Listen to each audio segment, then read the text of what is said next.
Assalamualaikum warahmatullahi wabarakatuh. Perkenalkan, nama saya Ahmad Faisal Gusbadlillah, NIM 60800120027, Teknik Perencanaan Wilayah dan Kota, Fakultas Sains dan Teknologi, kelas B,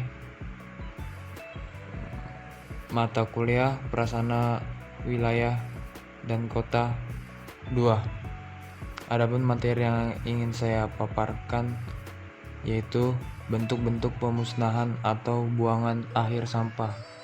Dosen mata kuliah Ian Awaludin, ST, MT.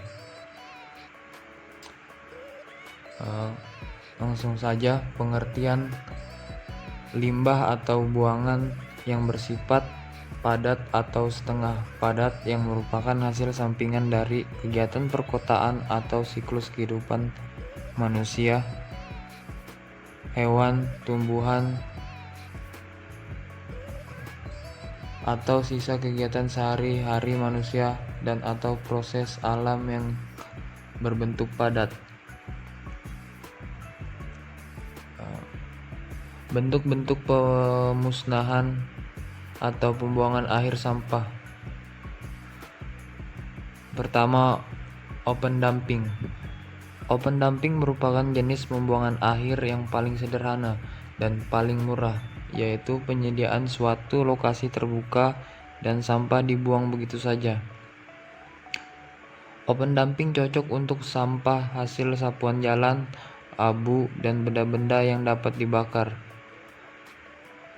Lokasi pembuangan terbuka ini hendaknya dipilih pada tempat yang agak rendah, agak berdebu, maupun sampah dari jalan dapat dipadatkan.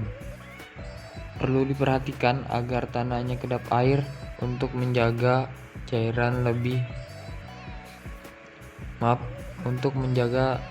limbah yang timbul tidak sampai merambat jauh ke tempat lain dibawa oleh aliran tanah. Potensi pencemaran lingkungan dari sistem open dumping. Yang pertama, bila bercampur dengan sampah organik, maka tempat ini akan menjadi sumber pencemaran lingkungan seperti bau yang tidak sedap, kebakaran, berkumpulnya lalat, nyamuk dan tikus, serta dapat menjadi sumber penyakit menular. Kedua, akibat pembusukan sampah ini akan timbul cairan limbah atau liket. Yang ketiga, estetika lingkungan yang buruk karena pemandangan yang kotor. Oleh karena tidak terkendalinya jenis sampah yang akan dibuang, maka jenis pembuangan akhir seperti itu tidak disarankan lagi. Selanjutnya, composting. Composting didefinisikan sebagai suatu proses dekomposisi atau penguraian secara biologis dari senyawa organik yang terjadi karena adanya kegiatan mikroorganisme yang bekerja pada suhu tertentu. Composting dapat pula diartikan sebagai salah satu metode pengelolaan sampah organik menjadi material baru seperti humus yang relatif stabil dan lazim disebut kompos. Composting dengan bahan baku sampah domestik merupakan teknologi ramah lingkungan, sederhana dan menghasilkan produk akhir yang sangat berguna bagi kesuburan tanah atau tanah penutup bagi landfill. Proses pengomposan mereduksi volume timbunan sampah hingga 75%. Mikroorganisme yang berperan dalam proses pengomposan. Pertama, bakteria. Kedua, Actinomycetes. Ketiga, fungi. Selanjutnya, mikroorganisme yang bekerja pada proses pengomposan. Yang pertama, mesofilik. Mesofilik merupakan mikroorganisme yang hidup pada temperatur 20 derajat sampai 45 derajat Celcius, seperti jamur, Actimycetes, cacing tanah, cacing kremi, keong kecil, semut, kumbang, dan lain-lainnya. 2. Termofilik. Termofilik merupakan mikroorganisme yang hidup pada temperatur 45 derajat sampai 60 derajat Celcius, seperti cacing pita, protozoa, rotifera, dan kutu jamur.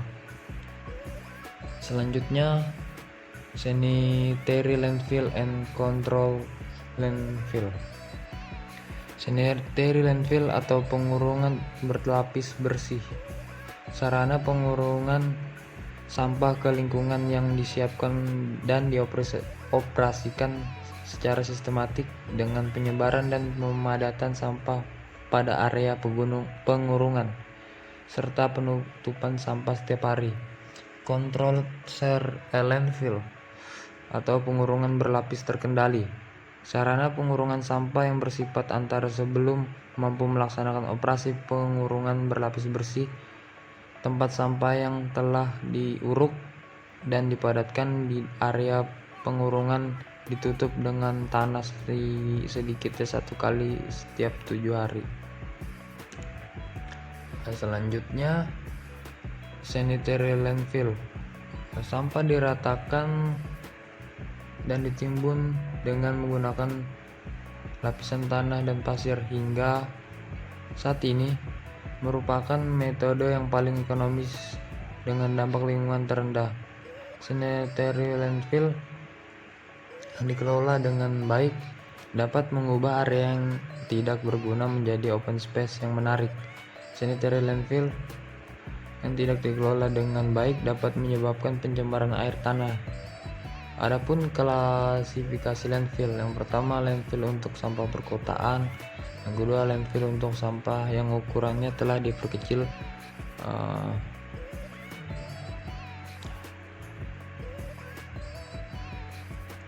Selanjutnya, syarat-syarat lokasi landfill. Yang pertama, batasan lokasi. 2. Ketersediaan lahan atau termasuk untuk penyangga. 3. Akses. 4. Kondisi tanah dan topografi. 5. Kondisi klimatologi. 6. Hidrologi air permukaan. 7. Geologi dan hidrologi. 8. Kondisi lingkungan lokal. Adapun mekanisme pelaksanaan landfill. Yang pertama, sampah dimasukkan ke dalam lubang, dipadatkan atau compacted dan ditutup dengan tanah. 2. Mengurangi jumlah tikus, lalat, dan vermin lain. 3. Mengurangi bahaya kebakaran.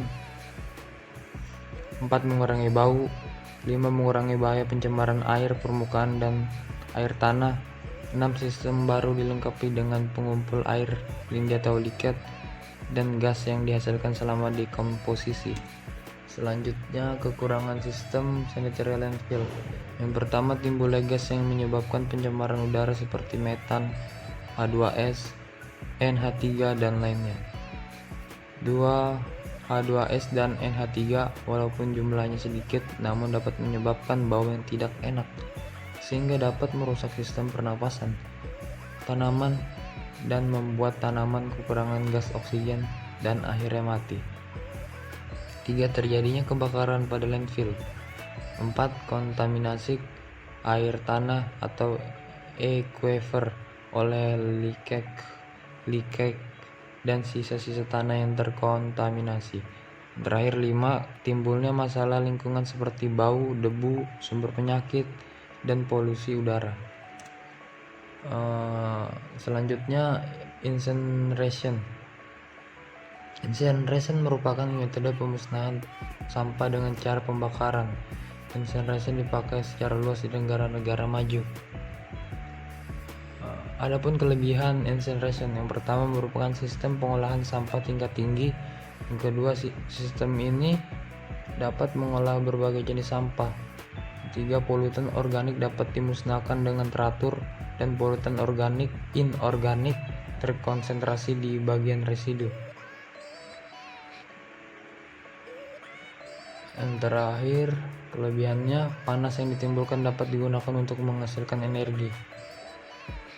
Setelah kelebihannya berarti ada kekurangannya, yaitu kekurangannya di sini adalah yang pertama biaya investasi dan biaya operasional yang cukup mahal. Kekurangan sistem incinerator.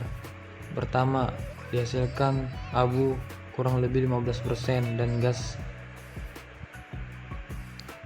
YG ANG memerlukan penanganan lebih lanjut. 2. Gas yang dihasilkan dari pembakaran dengan menggunakan alat ini dapat mengandung gas pencemar berupa NOx, SOx, dan lain-lain yang dapat mengganggu kesehatan manusia. 3. Dapat menimbulkan air kotor saat proses pendinginan gas maupun proses pembersihan incinerator dari abu maupun terak. 4. Kualitas air kotor dari instalasi ini menyebabkan COD meningkat pada pH dan pH menurun. 5. Memerlukan biaya yang besar dalam menjalankan incinerator. 6. Penggunaan incinerator ini tidak dapat berdiri sendiri dalam pemusnahan sampah, tetapi masih memerlukan landfill guna membuang sisa pembakaran. Selanjutnya, recycling, daur ulang. Daur ulang adalah proses pengolahan kembali sampah menjadi produk baru. Kegiatan ini merupakan kegiatan tambahan karena tidak semua sampah dapat didaur ulang. Kaitannya dengan life cycle, perlu diingat bahwa recycling adalah kegiatan industri yang juga membutuhkan energi dan dapat mencemarkan lingkungan. Adapun bahan-bahan yang dapat didaur ulang seperti kertas, plastik, logam di sini besi, baja, baterai, aluminium, terakhir gelas juga bisa. Pengolahan sampah merupakan kegiatan yang sistematis, menyeluruh, dan berkesinambungan yang meliputi pengurangan dan penanganan sampah. Pengolahan sampah rumah tangga dan pengelolaan sampah rumah tangga dan sampah sejenis. Sampah rumah tangga terdiri atas 1. Pengurangan sampah, 2. Dan penanganan sampah. Mungkin itu saja dari saya, kurang lebihnya mohon dimaafkan. Sekian dan terima kasih. Assalamualaikum warahmatullahi wabarakatuh.